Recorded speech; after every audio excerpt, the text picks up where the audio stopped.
Buenas noches a todos. Como decíamos la vez pasada, los que ya estábamos desde la hora anterior, pues nuevamente bienvenidos, y para los que nos ven por internet, pues hoy continuamos también con las reflexiones sobre las 8 virtudes de Kundalini. Estábamos platicando un poquito antes de empezar la transmisión de que realmente nosotros en la Gnosis tenemos la oportunidad de manejar el fuego. La mujer pues tiene que encontrar ese papel femenino, cuál es el de la Vestal antigua, aquellas mujeres que sabían manejar el fuego, igualmente el hombre, aquel guerrero, simbolizado por ejemplo en los rituales mayas, etcétera, aquellos que sabían manejar con ese bastón las bolas de fuego, ¿no? Y ese fuego no cae, lo manejan en el aire, etcétera, y ese bastón pues maravilloso que siempre va a recordarnos la misma columna vertebral. Pero decíamos que es un trabajo real, no es algo filosófico solamente o espiritual. Nosotros en la Gnosis tenemos que aprender a manejar el fuego. Estamos utilizando fuego, y como todo el fuego, pues hay que saberlo manejar. Y realmente la transmutación en los casados, eso sea ya una responsabilidad, porque es una realidad. En el casado, bueno, pues hay que transmutar ese fuego, hay que, en el momento de la práctica, pues sublimar esas energías que al inicio son más físicas a lo mejor, y luego transmutarlas en esas energías espirituales. Pero la lucha es así, tal cual como estar manejando fuego, ¿verdad? Nosotros tenemos que saber manejar el fuego y que sea parte de nuestra vida también diaria, la elección de nuestra vida. Pero para ello también no solamente se requiere de nuestra voluntad, se requiere también de la ayuda de lo que para nosotros llamamos la Madre Divina, que puede bien estar representada por las diversas vírgenes, por las diversas diosas, por el símbolo femenino que existe universalmente, y que, bueno, como decíamos también en esta sociedad, mucho se ha encargado de opacar esa fuerza femenina de la Madre Divina, ¿no?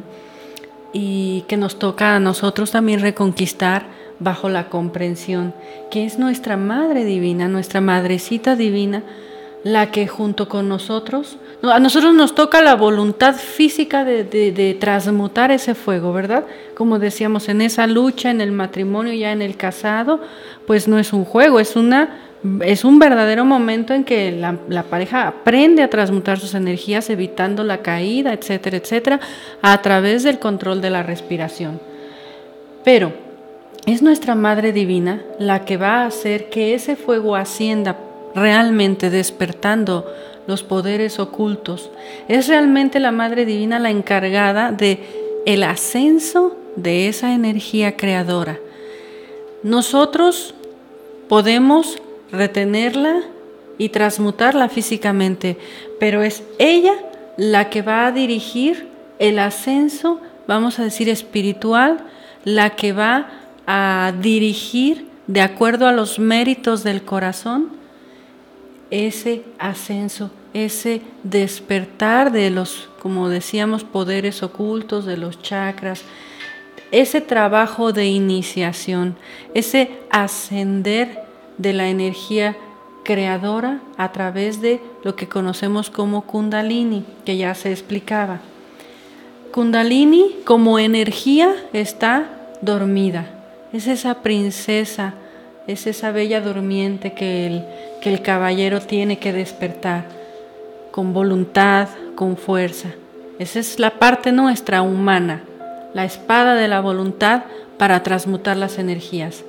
Pero solo hasta que despierta esa energía llamada Kundalini, pues va a poder ascender en forma real, creando los cuerpos solares, desarrollando los poderes ocultos, los chakras, y llevándonos por el camino de la iniciación. Pero siempre se ha conocido históricamente, filosóficamente, en todas las culturas y doctrinas, que la Madre Divina nos pone ciertamente 8 requisitos.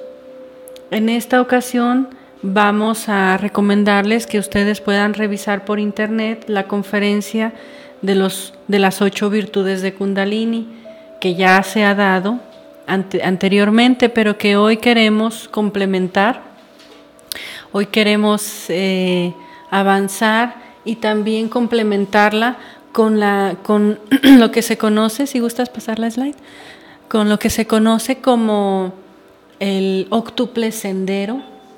Este óctuple sendero dentro de las enseñanzas budistas también es muy hermoso, está obviamente en otras palabras, pero finalmente son esas 8 virtudes de Kundalini. Dicen los orientales que son 8 etapas de ese óctuple sendero y que obviamente se van a trabajar en la 9ª esfera, que es la alquimia de casados, y que en el soltero, bueno, pues va a funcionar a través del pranayama.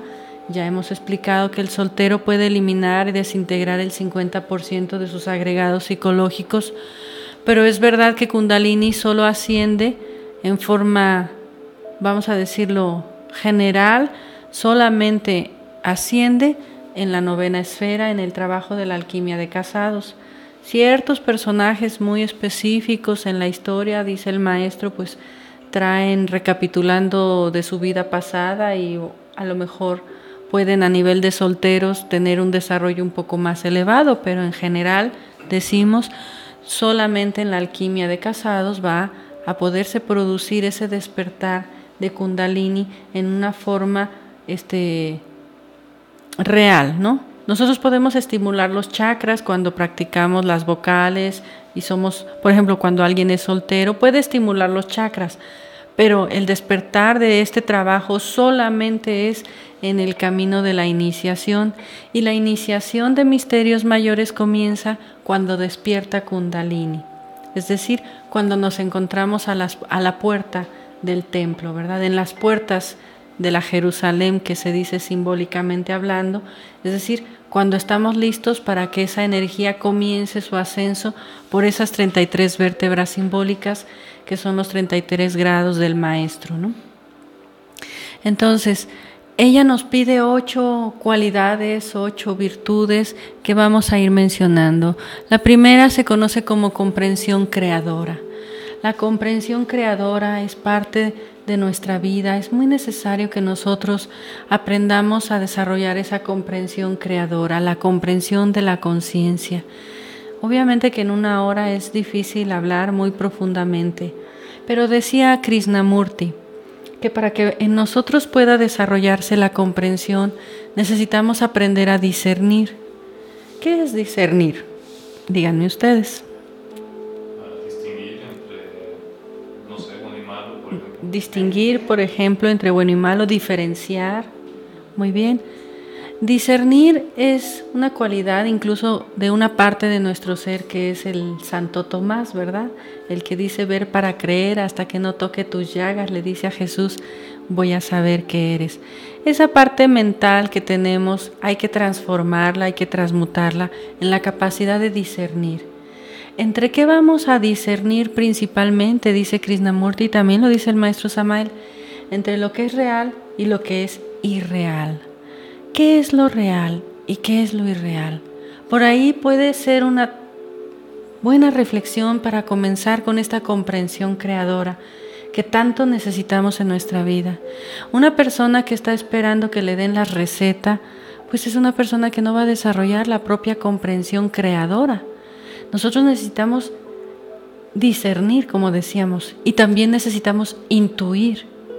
Pero vamos a comenzar por lo menos por discernir qué es lo real y qué es lo irreal. Es decir, ¿es real lo que creo que es real? Comencemos por ahí. ¿Es real esta existencia física con los objetivos que me plantea esta existencia? ¿Es real esta forma de vida que tengo? ¿Es real, por ejemplo, la casa, el automóvil, etcétera? Para nosotros es real, ¿no? Y es tan fuerte y tan necesario pagarlo, ¿no? Sobre todo pagarlo, que se vuelve muy real en nuestra vida. Pero necesitamos adquirir también la comprensión de lo que es real verdaderamente. ¿Qué es lo real en verdad en nosotros? lo que prevalece. ¿Y qué prevalece?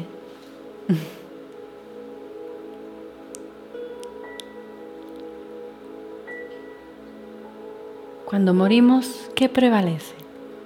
Debería ser el alma, pero no la hemos creado, ¿no? Bueno, no hemos creado el alma, dicen, comentan, por si no se oye en el micrófono, comentan que debería ser el alma, pero no la hemos creado, y es un buen comentario, digno de una pequeña discernimiento en este instante, ¿verdad?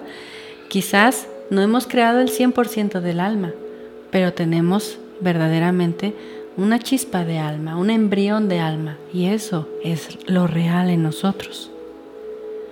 Eso es lo que nosotros vamos a llevarnos cuando moramos, ¿no? Eso es lo real. Aunque esté chiquitina, dicen. ¿Qué es real? Para mí lo real es también pues, mis pensamientos, aunque no están equilibrados, aunque no están sintonizados con lo real, pero es lo único que puedo trabajar realmente. Las decisiones que tomo es real en mí. El mundo de lo irreal y de lo real es algo que necesitamos aprender a discernir para poder aplicar la comprensión creadora en nuestras vidas, porque de eso va a depender la importancia que le demos a las cosas. No quiere decir que trabajes menos a partir de ahora. Bueno, a menos que trabajes en exceso y necesites equilibrar esto.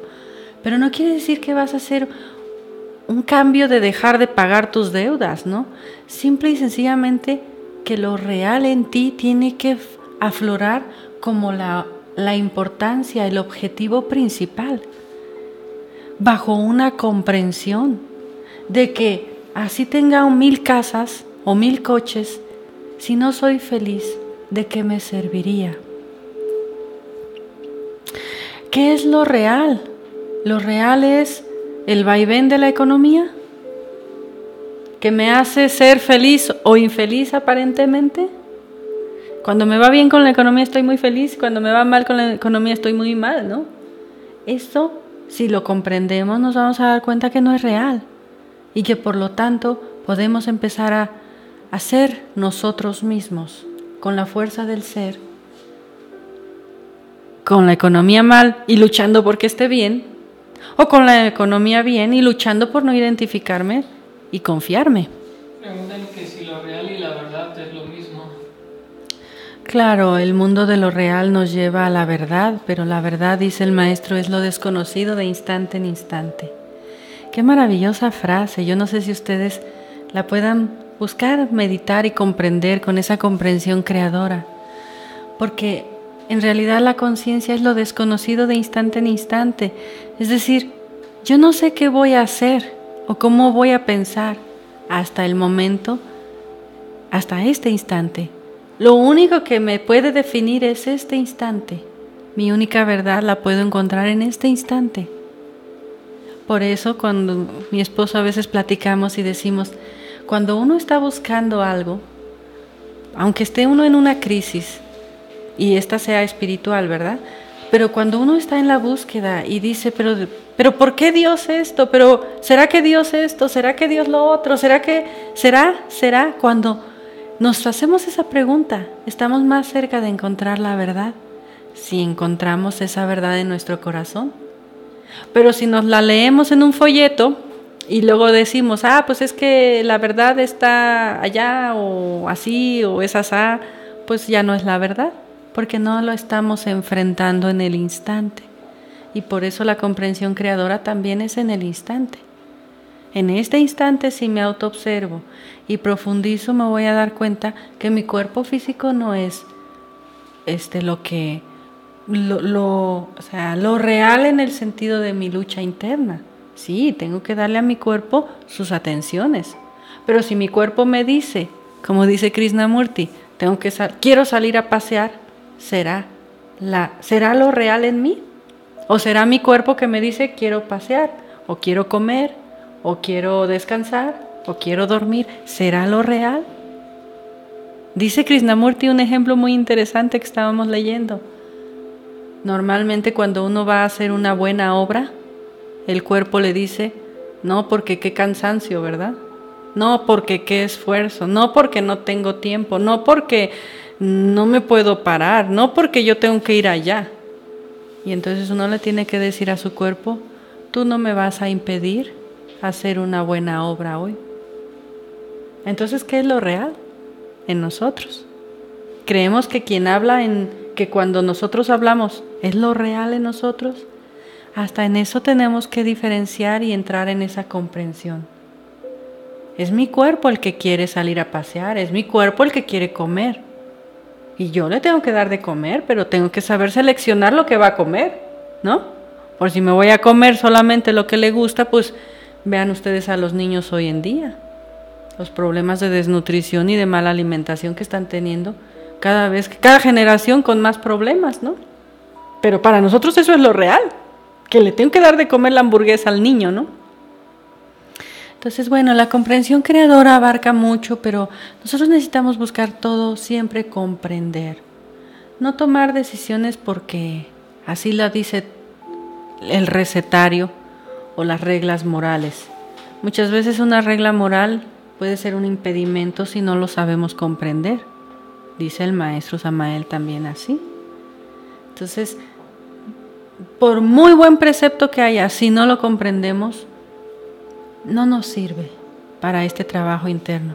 La Madre Divina nos pide que seamos personas de comprensión, que comprendamos cuál es el objetivo de nuestra vida. De otra manera, ¿para qué te voy a despertar los chakras?, ¿no? Dirá la Madre Divina. De otra manera, ¿para qué te voy a despertar los poderes ocultos? ¿Para que vayas a ver quién va a ganar en la lotería? ¿Para que vayas a ver quién es el más malo y lo juzgues peor? ¿Para que vayas a meterte en la vida de los demás? ¿Para que quieras manipular a los demás? No tiene caso. La Madre Divina no va a permitir que ascienda la energía si no hay comprensión creadora. Y eso es algo que nos toca a nosotros desarrollar. Bien, también nos pide intenciones justas. Híjole, aquí el maestro Samael después con el tiempo nos da, ¿verdad?, una forma más digerida. Pero hoy, bueno, pues estamos hablando a nivel del budismo para complementar esa conferencia de las 8 virtudes. Bueno, se habla también de la voluntad correcta, ¿verdad? La voluntad, las intenciones justas, es decir, que dentro de nosotros haya esa intención justa precisamente, es decir, ¿cuál es el sentido de mis acciones? ¿Cuál es la intención de las cosas que yo hago? ¿Sí? Volvemos a lo mismo. Si yo digo que, no sé, me voy a poner a meditar todos los días y a practicar todos los días porque quiero despertar los chakras, eso no me dice cuál es la intención verdadera, ¿o sí? También se codician los poderes, sí saben ustedes, ¿verdad? También el ego se mete a esos niveles. Entonces, las intenciones justas, es decir, como un San Francisco de Asís, pues la pobreza del ego, ¿no? Ante todo, la pobreza del ego para que, como también lo dice el mismo Maestro Jesucristo, pues bienaventurados los pobres porque de ellos será el reino de los cielos, ¿no? Pero no los pobres de la economía, sino los pobres del ego, porque cuando estamos muy ricos de ego, pues la intención no es buena, nunca va a ser buena. Por mucho que la obra sea buena, la intención no es buena. Tú lo hiciste con la intención de que te digan gracias, que te den un premio, que te aplaudan o pues ya no es buena. O si te aplaudieron, pues ya qué vas a hacer. Pero tu intención, ¿con qué lo hiciste? ¿Con qué intención estamos en la gnosis también? A veces lo decimos, pues para que me vaya bien, para que me vaya mejor. ¿Con qué intención te quieres casar? Pues para que me quieran mucho. ¿Con qué intención quieres tener un hijo? Pues para que pues cuide mi empresa, ¿no? Para heredarle luego mi empresa. ¿Con qué intención? ¿Tú cuál es? ¿Para qué haces? ¿Por qué haces las cosas? ¿Verdad? Es una reflexión que nosotros siempre tenemos que llevar, y para ser bien honestos, pues hay que ser como muy franciscanos, porque realmente el ego se mete en casi todo, ¿no? Hacer las cosas por el amor al trabajo mismo. no por esperar incluso llegar a la iniciación de misterios mayores, a la tercera montaña o a la segunda montaña. Hacer el trabajo, ¿por qué? Por amor al trabajo mismo. Es como hacer lo correcto, lo que tu ser te pide, por amor a tu ser. No porque vas a después a jactarte de que tu ser es grande, de que tu ser es wow, ¿no? De que tú en tu ser eres el arcángel tal o cual, o no sé, ¿no? El amor por el trabajo mismo. El amor al trabajo interno.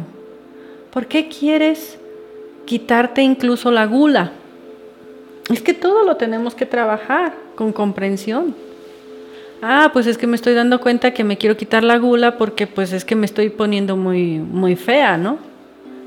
Pues esa intención es el ego queriendo eliminar al ego. No quiere decir que no vas a trabajar la gula, por favor, pero que vas a ir puliendo las intenciones de las cosas que haces, hasta que puedas tener en tu intención más profunda y adentro de ti, pues el amor al trabajo interno, ¿no? Vamos a decirlo así.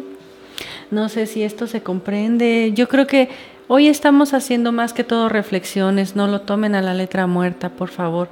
Es complementar un poquito las virtudes de Kundalini. Pero tu Madre Divina escudriña el corazón, obviamente, y sabe que no te va a dar algo hasta que no vea que tú lo necesitas realmente, ¿no? Y por eso dicen, si tú te pones a trabajar para, por ejemplo, despertar los chakras o para salir en astral o para meditar de profundidad, lo que importa es que tú lo hagas, que tú luches por hacerlo y que esperes a que te den ese regalo internamente. Porque no eres tú el que lo va a lograr, es tu ser, es tu Madre Divina. No eres tú el que se va a autorrealizar, es tu ser. Ya lo dijo el maestro Samael, nosotros no somos más que míseros gusanos de lodo de la tierra, ¿no? Entonces, haz con amor tus prácticas, haz con amor tu transmutación, haz con amor todo lo que sea el trabajo interno, por amor al trabajo interno mismo, sin esperar incluso nada a cambio. Es parte de un proceso de madurez en el trabajo. Cuando no hacemos así, pasan los años y terminamos con una mitomanía que a ver quién nos la quita, ¿verdad? Entonces, desde que somos nuevos en la enseñanza o desde que somos estudiantes, pues hay que llevar las cosas como deben ser, ¿verdad? Bien, tenemos también la palabra justa. Aquí pues se habla del uso correcto del verbo también, nos lo dice el maestro Samael. Hay que usar el verbo correctamente, evitando la crítica, el enjuiciamiento, evitando pues las malas palabras, evitando la vibración baja que el verbo nos pueda dar. La Madre Divina, ténganlo por seguro, que no va a subir en el individuo, pues que no use correctamente su verbo, porque el hecho mismo de que la energía ascienda le va a dar, como decíamos, ese magnetismo a la pareja, al soltero, a la soltera, pero también el verbo va a tener más fuerza. En una persona que transmuta, el verbo tiene más fuerza. No quiero decir que hable más fuerte, su verbo tiene más peso, cala más. Y ustedes lo van a empezar a notar. Produce o más rechazo o más atención de repente, ¿no? También digo más rechazo porque pues el verbo pues cala, ¿verdad? Y es verdad que también produce en cierta manera a veces más rechazo. Pero saber hablar y saber callar y saber usar el verbo correctamente es importante. Saber hablar es uso correcto del verbo. Saber callar es uso correcto del verbo. ¿Cuándo hay que callar? Cuando el ego quiere hablar, ¿verdad? A veces nos preguntan, ¿cómo hago para eliminar tal ego?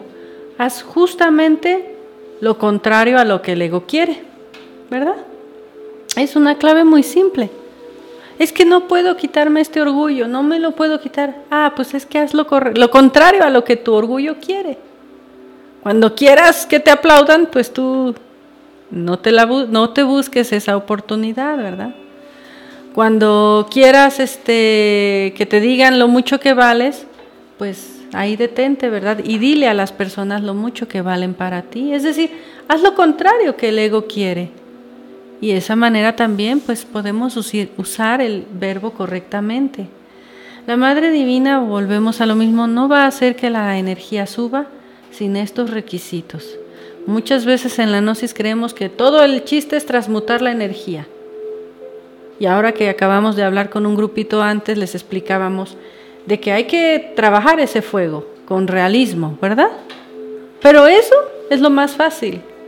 Eso se logra en 1 mes, 2 meses, 3 meses. Una persona que quiere transmutar sus energías, que se casan, que empiezan con la transmutación, lo puede lograr en 1 mes, 2 meses, 15 días, si hace las cosas correctamente. Si es algo que se puede lograr, es hasta cierto punto sencillo. Lo difícil es trabajar estas virtudes de Kundalini, morir en el ego, mantenerse en el trabajo, mantenerse en la transmutación, ¿verdad? Entonces, bueno, pues eso es importante. Bien, también tenemos, según el budismo, el sacrificio absoluto. Sacrificio absoluto, ¿a qué les suena a ustedes? ¿Qué sienten inmediatamente que dice uno sacrificio absoluto? Renuncia. Pero alguien dentro de uno no les habla. Sufrimiento, dice uno, ¿verdad? Egoísmo. Como que esto de sacrificio absoluto como que cuesta incluso hablarlo, ¿no? Es decir, sacrificio no, pues yo lo que quiero es más comodidad, ¿no? Yo lo que quiero es que me vaya mejor. Si es que yo vengo aquí porque yo espero que me solucionen mis problemas, no que me digas que tengo que sacrificarme. Y menos que me digas que tengo que sacrificar mis problemas. Dice el maestro Samael, nosotros amamos mucho nuestros problemas. De verdad los amamos. No nos quieren creer, dice el maestro. Revísenlo. Van a ver que es de lo que más hablamos. Van a ver que ni por nada del mundo. Podríamos decir, para Semana Santa o para Navidad voy a sacrificar y no voy a tomar vino. No voy a fumar, las personas que lo hacen, ¿no? Pero no me quites mis sufrimientos, no me quites mi dolor, ¿verdad? Ese sí, no lo dejo, ¿verdad? ¿Cuándo han oído que alguien diga, ahora esta cuaresma, en lugar de decir no voy a comer carne, diga, esta cuaresma voy a sacrificar la ira? Esta cuaresma voy a sacrificar el resentimiento que tengo, voy a perdonar. ¿Cuándo lo han oído? Casi todo el mundo nos enseñaron a decir, no comas carne, ¿verdad? Sacrifícate. No fumes estos 15 días, ¿verdad? O 10 días o lo que sea, ¿no? No, pero eso sí, yo no fumé esos 15 días, pero todo lo demás del año, mira, hasta el casino fui a fumar, ¿verdad? Entonces, ¿cuál es el sacrificio? ¿Qué es para nosotros sacrificio? Nosotros tenemos que sacrificar todos los deseos que nos producen el ego, porque el ego se alimenta del deseo, ¿verdad? Entonces, sacrificio absoluto es, pues de la noche a la mañana seguro que no lo vamos a conquistar. Pero en la gnosis comenzamos con algo que se llama padecimientos voluntarios. Y a veces a los gnósticos se nos olvidan. El padecimiento voluntario significa, volvemos a lo mismo, hacer lo contrario a lo que el ego quiere. Si es la gula, pues ya sabrán ustedes cuál padecimiento voluntario tendríamos que tener, ¿no? Si es la ira, ¿cuál sería el padecimiento voluntario? Y así, si vamos con todos los defectos, si hablamos de la lujuria, si hablamos de la pereza, tendríamos que empezar por hacer padecimientos voluntarios que nos lleven a ese sacrificio absoluto algún día. Pero el sacrificio, que en lugar de traducirse en nuestra psiquis como sufrimiento, como decían, se traduzca en amor. Que algún día podamos decir sacrificio por la humanidad como amor por la humanidad. Deja de hacer las cosas por ti. Una cosa muy bonita que platicábamos en el retiro que tuvimos en Puebla de San Francisco de Asís, es que cuando llegamos a un retiro decimos, yo vine al retiro, ¿no? Yo. Pues, ¿verdad? Estoy aquí en mi silla, soy yo el que está en el retiro. Pero si nosotros lo reflexionamos, Jesucristo o el Cristo dice, cuando 2 o 3 estén reunidos en mi nombre, ahí estaré yo. ¿Y eso qué significa? No solamente que hay una energía positiva, maravillosa del Cristo para las personas que tienen fe, porque eso es maravilloso, sentir que la fuerza de Cristo está con uno. Pero eso significa también que no soy yo, que somos uno y somos Cristo. Y por lo tanto, el sacrificio absoluto es dejar el egoísmo a un lado también, dejar de ser yo para ser nosotros. ¿En qué manera? ¿Cómo? Pues en la lucha diaria hasta que lo encontremos y lo descubramos, a través primero de padecimientos voluntarios, que sí son sufrimientos, ¿verdad?, para el ego, pero que algún día se conviertan en verdadero amor por la humanidad. ¿Cómo es posible que un maestro de la talla de un Samael o de un Jesucristo o de grandes maestros puedan decir, por ejemplo, mientras haya una sola gota, una sola lágrima que enjuagar, aquí estaré contigo? No, pues si nosotros nos dicen, allá está el paraíso, ¿dónde te quieres ir? Yo digo, pues al paraíso me voy ahorita mismo porque yo quiero ser feliz, ¿no? ¿O no es así?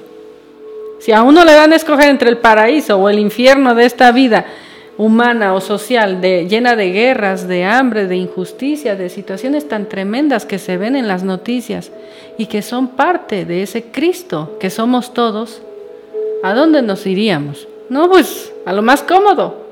Por eso el paraíso también es un engaño y una prueba. ¿Sabían eso, verdad? Todos queremos ir al paraíso, pero el paraíso es una prueba. Y es tan una prueba que de ahí salimos o no, de ahí nos echaron o no. Y si de ahí nos pueden echar, quiere decir que se entra y se sale según nuestras acciones. El paraíso está aquí, dentro de ti. Y si tú quieres ese paraíso, necesitas sacrificio absoluto también. Porque el ego da dolor. Y si tú quieres ser feliz, lo que tienes que alejar y sacrificar es el ego. Y entonces vivirás en tu paraíso. Pero así estés en el paraíso, si te llevas tus egos, vas a sufrir. Ese es un conocimiento maravilloso que desde la época de los budistas se enseña de esta manera, ¿no? Sacrificio absoluto.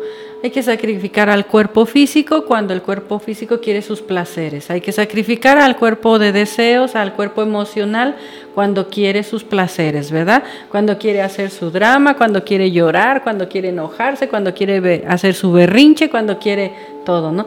Y la mente igual. Hay que trabajar sacrificio. Un San Francisco de Asís se ponía una túnica roída y andaba ahí predicando en el frío, ¿no? Y decía sobre la felicidad perfecta, que no se podía conquistar si no se conquista uno a sí mismo, ¿no? Para ello hay que sacrificar al ego, y eso es absoluto. No es ahorita sí y mañana no. No es ahorita me tomo la copita y mañana no. Mañana quiero meditar. No es ahorita me echo mi cigarrito y mañana quiero eliminar al ego de la gula. No es ahorita me voy no sé, no sé lo que ustedes quieran. ¿Ah? Al antro. Es que siempre uso el ejemplo del antro y ya no se me ocurre otro.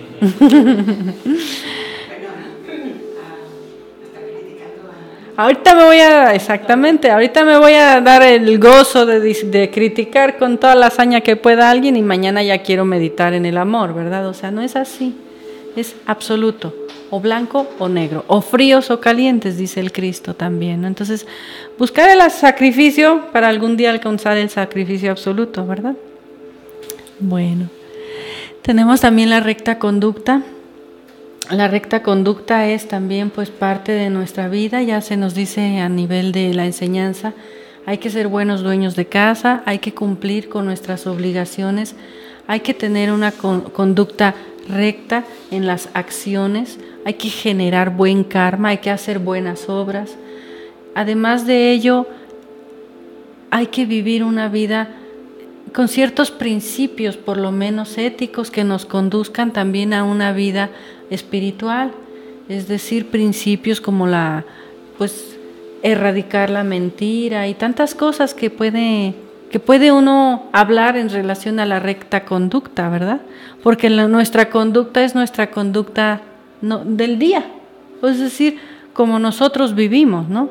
Hay que buscar ser personas limpias, tratar de tener en orden la casa, hay que esforzarnos por esa recta conducta, porque ¿cómo podría entregársele el poder más grande a un ser humano que no lleva una recta conducta? Pues ¿para qué?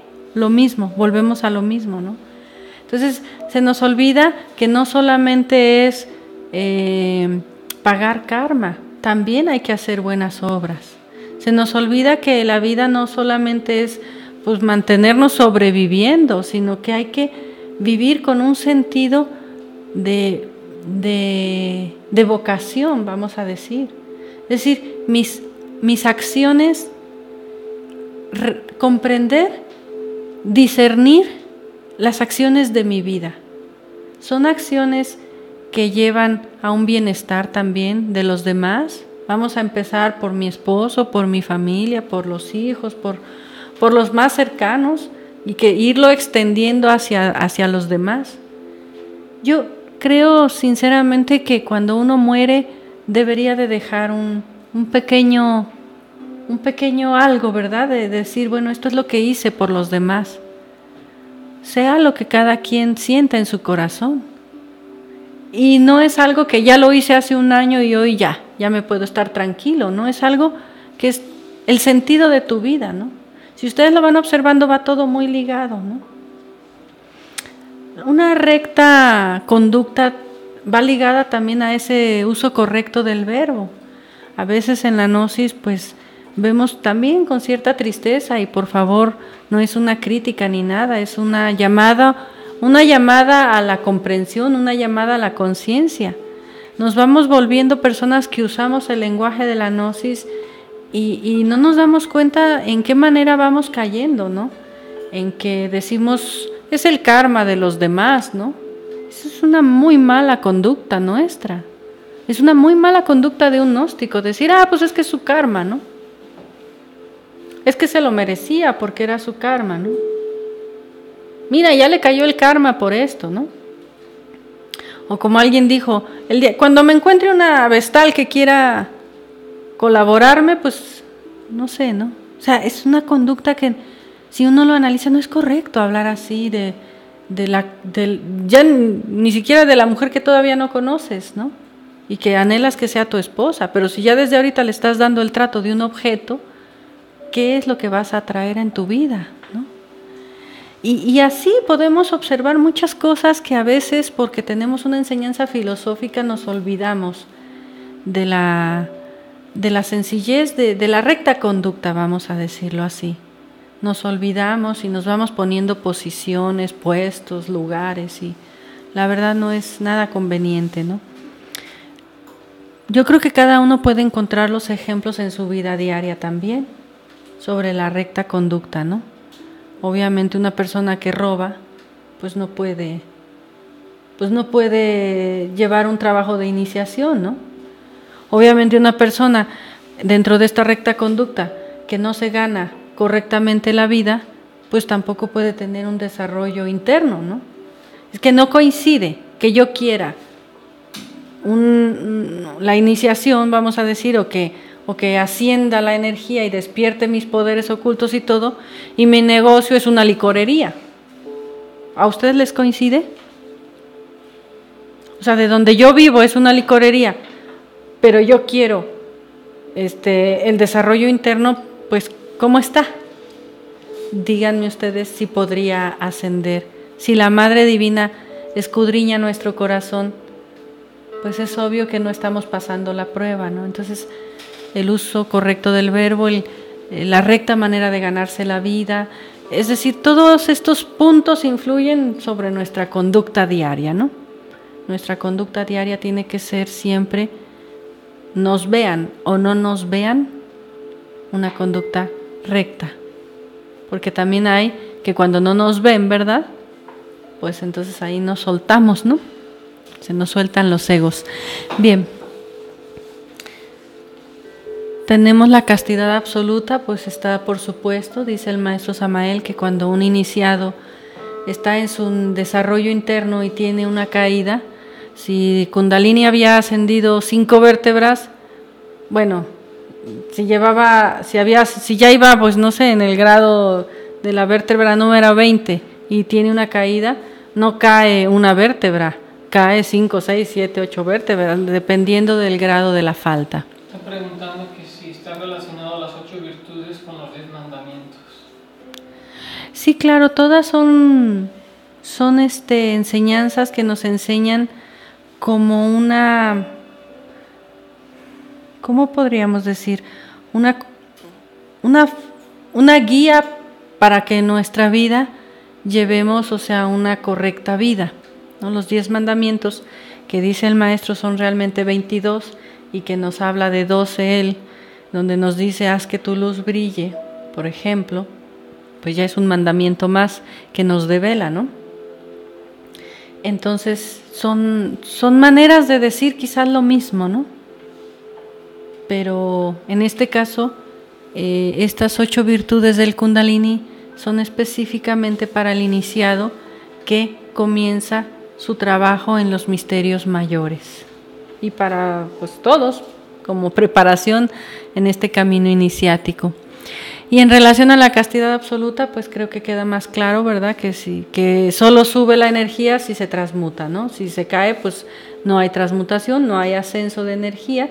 Y cuando el maestro, por alguna grave falta, cae, pues el descenso no es más grave de lo que parece, ¿no?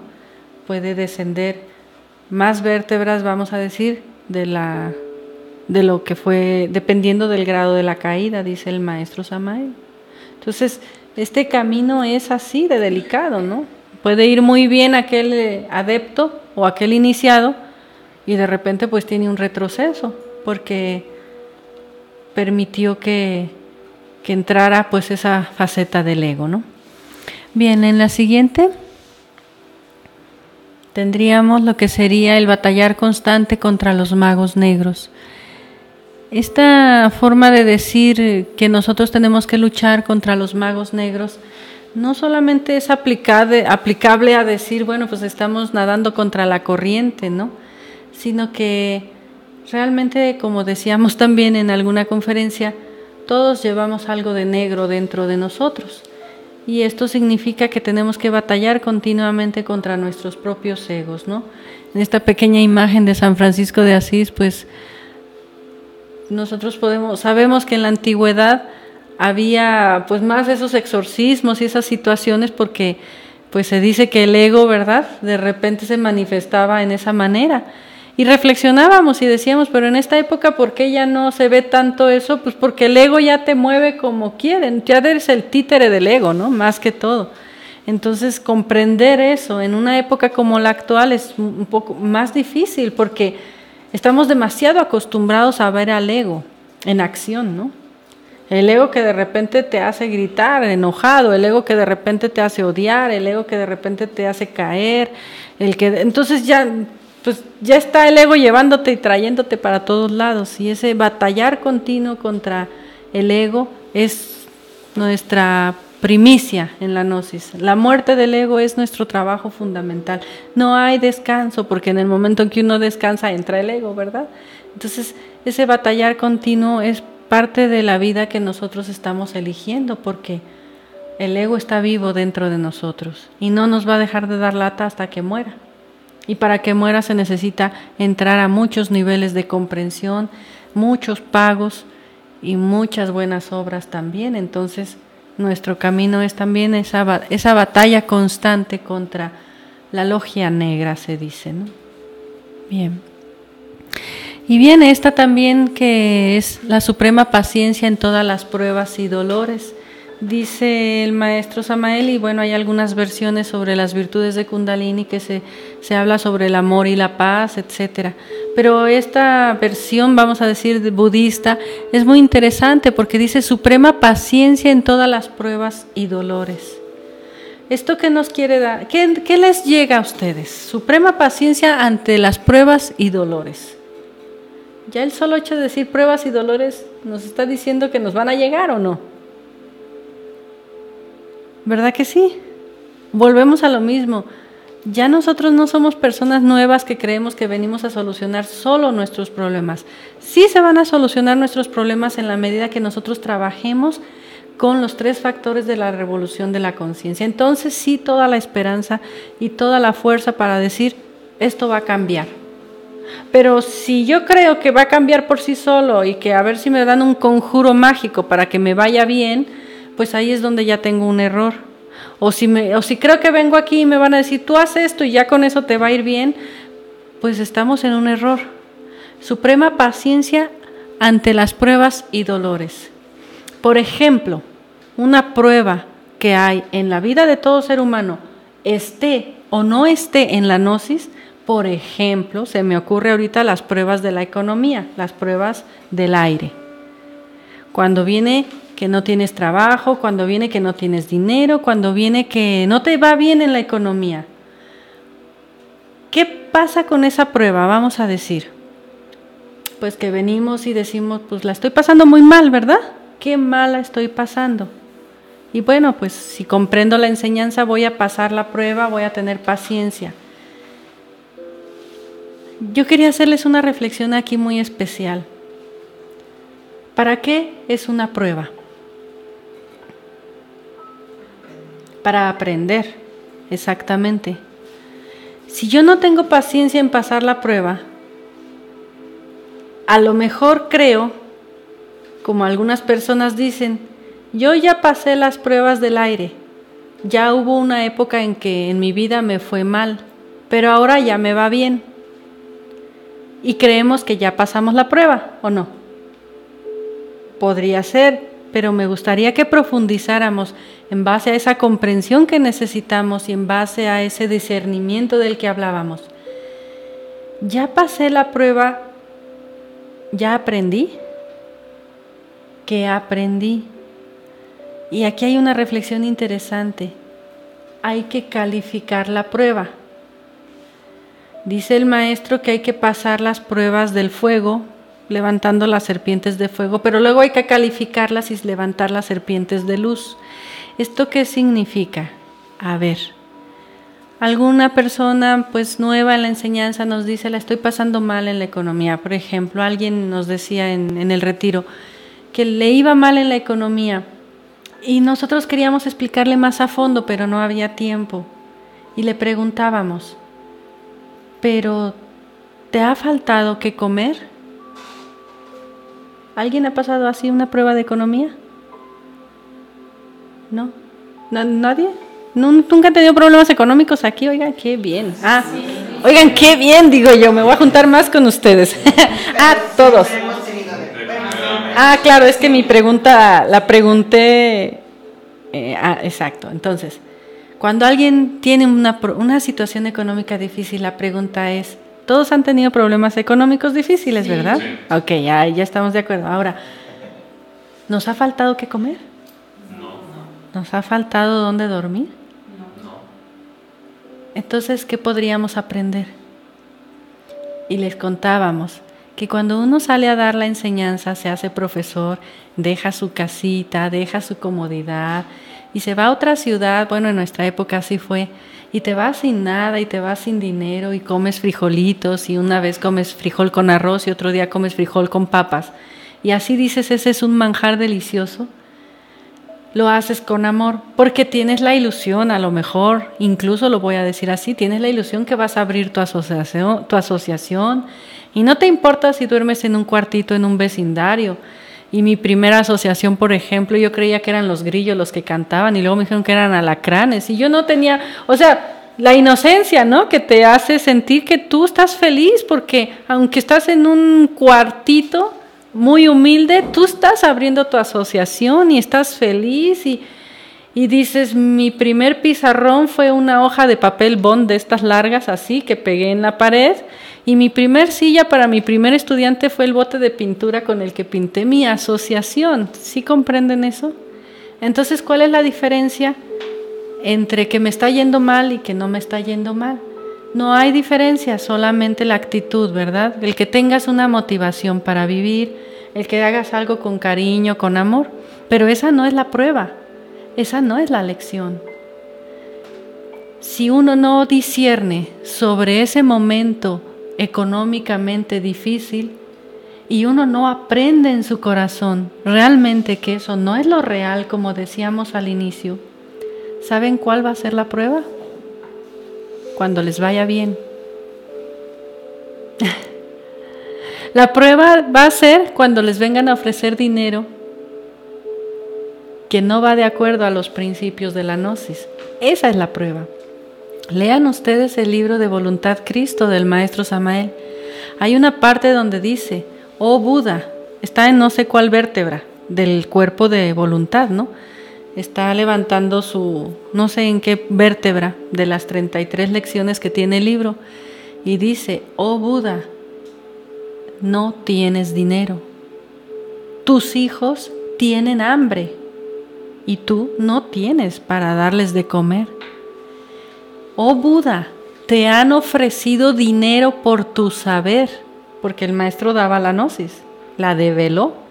Te han ofrecido dinero por tu saber, pero tú lo has rechazado, has pasado la prueba, oh Buda. Nunca puedo olvidar eso, porque digo, qué difícil que no tienes incluso para darle a tus hijos de comer, que nunca le faltó, yo creo, de comer, pero la situación, la sensación de decir es que, ¿qué les voy a dar mañana, verdad? Y te ofrecieron dinero por tu saber y no lo aceptaste porque no era correcto. No era una recta conducta. No era la intención justa. No era, o sea, algo que podía el maestro hacer. Y dice, has pasado la prueba. La prueba es que te esté yendo mal y que te ofrezcan que te vaya bien. La prueba es como un Jesucristo que está en el desierto pasando una situación de crisis tan tremenda, ¿verdad? Y viene el diablo, ¿no? Y le dice, oh Rabí, Rabí, ¿verdad? Todo esto te ofreceré si te inclinas ante mí. Y le contesta a Jesús, escrito está que a tu Dios no tentarás, ¿verdad? O sea, yo puedo estar en crisis, pero tú a mí no me vas a tentar. Yo puedo no tener dinero, pero tú no me vas a comprar. Qué pruebas tan difíciles, ¿verdad? Cuando empezamos decimos, es que mi prueba que no tenía yo dinero, pero ya la pasé. A ver, ¿y cómo la pasaste?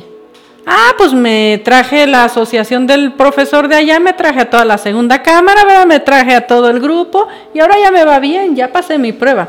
Ajá. ¿Era lo correcto? O, no, ya pasé mi prueba, pues ahora estoy, ¿verdad? Ganando muy bien, pero pues, tengo una buena licorería, ¿no? Ajá. ¿Ya pasaste la prueba de la economía? Realmente la prueba es más profunda de lo que parece, ¿verdad? Y así en todo puede ser muy digno de discernir y de reflexionar cada cosa de mi vida, cada cosa de la enseñanza. Ojalá que estos sencillos ejemplos nos sirvan para que nosotros tomemos una fuerza increíble, digamos, para estas virtudes de la Madre Divina, para que nos sintamos siempre de la mano de ella, para que no nos alejemos de ella, para que no seamos los hijos ingratos, para que algún día digan, bendita eres entre todas las mujeres, porque eres la madre de este ser, ¿verdad? Porque eres la madre de este ser, para que no entre esa maldición, ¿no?, en nuestras vidas, porque la bendición es lo que estamos hablando, la maldición es lo contrario, todo lo que sale de esto, ¿no? Y como les he dicho alguna vez, en alguna experiencia, me mostraron eso, ¿no? que el ego está maldito, de verdad, está condenado a sufrir. Solo tu Madre Divina te puede dar la bendición, ¿no? Se puede decir.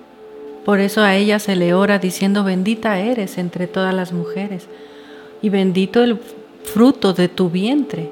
Bendito el fruto de tu vientre, porque es el fruto de todo este esfuerzo. Es el fruto de haber pasado las pruebas, es el fruto de mantenerte en lo justo, en lo correcto, en lo real, en lo que no va a morir cuando tu cuerpo muera, en la lucha que continúa después de la vida, con esos cuerpos de gloria, etcétera, etcétera, con esos premios que nos han prometido siempre todas las religiones, pero hay que ganárselas ahora sí que a puño, ¿no? Como se dice. Y dice el maestro Samael: aquel que recorre el sendero óctuple se convierte en un dragón de las 4 verdades. Ya saben ustedes cuáles son las 4 nobles verdades, ya se ha hablado. Dice: aquel que recorre el sendero óctuple se convierte en un dragón de las 4 verdades. Cada quien reflexione, medítelo, ¿verdad? Pero realmente no es que voy a buscar estas virtudes para ser un dragón de las 4 verdades, sino porque el premio, el tesoro es muy grande, ¿no? El Pisti Sofía nos habla del tesoro de la luz, y ese tesoro de la luz es casi indescriptible, ¿no? Porque es un estado interior que solamente podemos alcanzar en base a estas renuncias, ¿no? En base a estas virtudes que hay que desarrollar. Y nuestro anhelo es pues que no se nos olvide a nosotros, sobre todo los que estamos en la gnosis. Tenemos más responsabilidad de cuidar nuestro verbo, nuestros hechos, nuestro caminar en este camino, de pasar las pruebas, pero no de la manera fácil, sino de suprema paciencia, ¿verdad? Ante el dolor y ante las pruebas. Se dice fácil, pero realmente los ejemplos son los grandes maestros, ¿no? Que nos recuerde cuando, oh Buda, ¿verdad? Te ofrecieron dinero por tu saber, pero lo has rechazado. Has pasado la prueba. Y eso, que la presión estaba a todo lo que daba, ¿verdad? Porque estaba de por medio incluso sus hijos, ¿no? ¿Cuántos critican al maestro porque dicen que él, muchos de sus libros se basa, por ejemplo, en el budismo, en Krumheller, en otros grandes maestros, en Krishnamurti, etcétera, ¿no? Pero el maestro Samael realmente dijo: estos libros son para la humanidad, y renunció a sus derechos de autor. Sí, él dice, del libro tal, de tal y tal persona, él menciona, él siempre se refiere al autor, ¿no?